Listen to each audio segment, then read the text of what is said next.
Beautiful for spacious skies, o'er the waves of grace. For today's topic, let's join now a group of young people at the National Education Program Workshop in Searcy, Arkansas. At the classroom lectern is Dr. Clifton L. Gaines, Jr., noted young historian.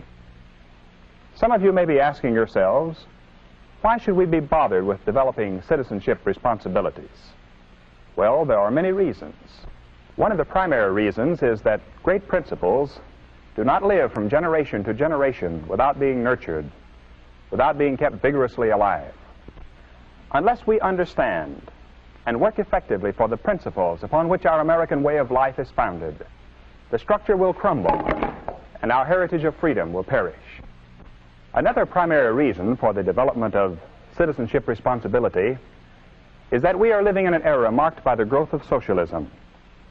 To a substantial degree, in one form or another, socialism has spread the shadow of human regimentation over most of the nations of the earth, and the shadow is encroaching upon our own liberty. A third major reason for accepting our citizenship responsibilities and working at them is the presence within America of socialist and communist propagandists dedicated to the establishment of a new order. The communist fifth columnists among us are working for world dictatorship. To accomplish this, their strategy is to undermine the confidence of our people in the American system and the principles on which it stands.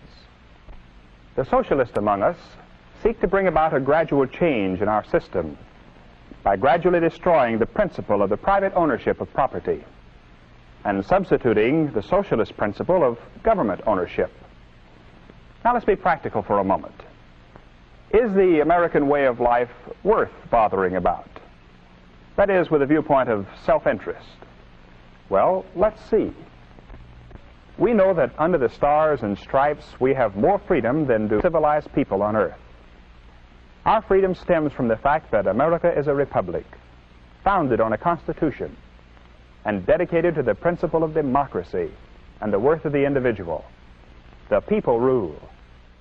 Our nation, although containing only 6% of the land area and 7% of the population of the world, produces 42% of the world's wealth.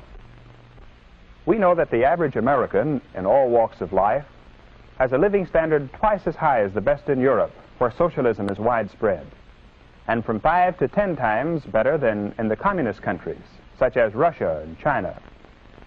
And if we remember our previous lessons, we know that this economic abundance is possible in America because incentives for progress and the other factors built into our dynamic private enterprise system have enabled us to utilize our resources to the fullest extent.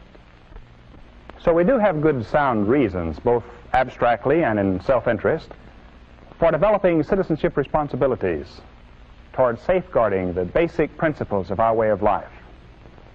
But let's put the full challenge in a few words. The world is caught in an era of socialist expansion. Most of the nations are affected, and America is a target. In fact, the number one target of both the socialist and the communist.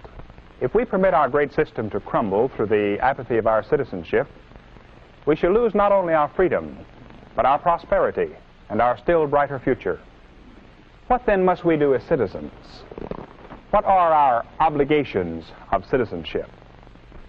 Number one, to understand the American way of life and what makes it tick.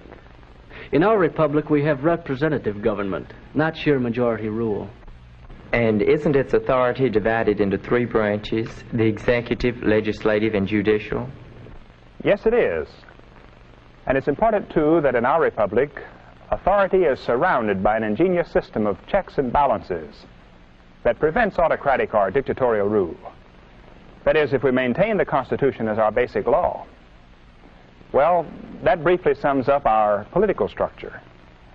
What about our economic structure? Our economic system is based on three major principles: private ownership of property, the profit motive, and the competitive open market. Yes, those are the three great pillars. Private ownership diffuses the wealth and economic power over the very widest area, over our whole population, and makes our people independent, masters of their own lives.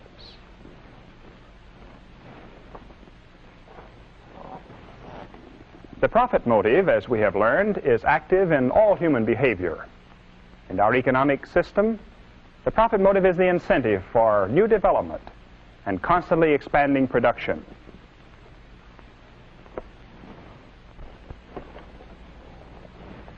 And the open competitive market is where the consumer is king. It is this factor in our economy which brings about better goods and lower prices, as one company after another tries to outdo its competitors and get the consumer's business. These are some of the basic facts about our own system which every citizen should know.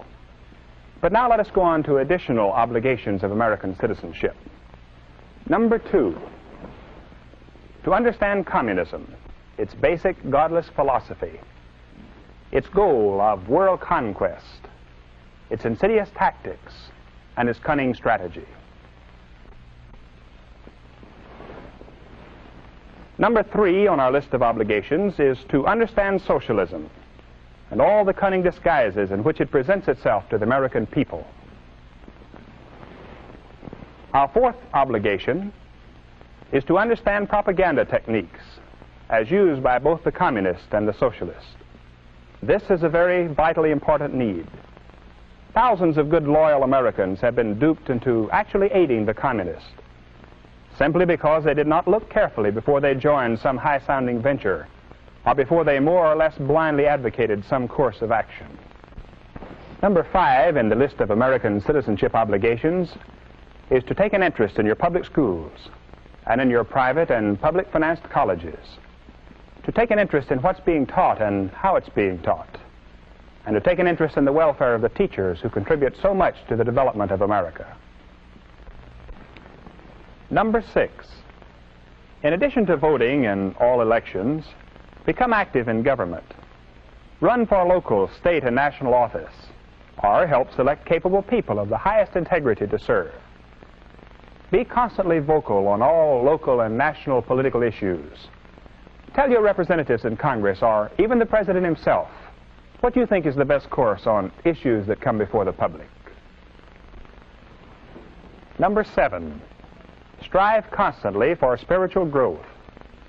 We, as individuals, can push the world along toward mankind's highest destiny if each of us will make the welfare of his fellow man his first concern, and if each of us will apply the principles of God's truth to our political and economic affairs. And lastly, obligation number 8. Dedicate a part of your everyday life to the bringing of these requirements of American citizenship to the attention of fellow students, fellow workers, neighbors, and friends. Is it too much to ask that we fulfill these obligations of citizenship?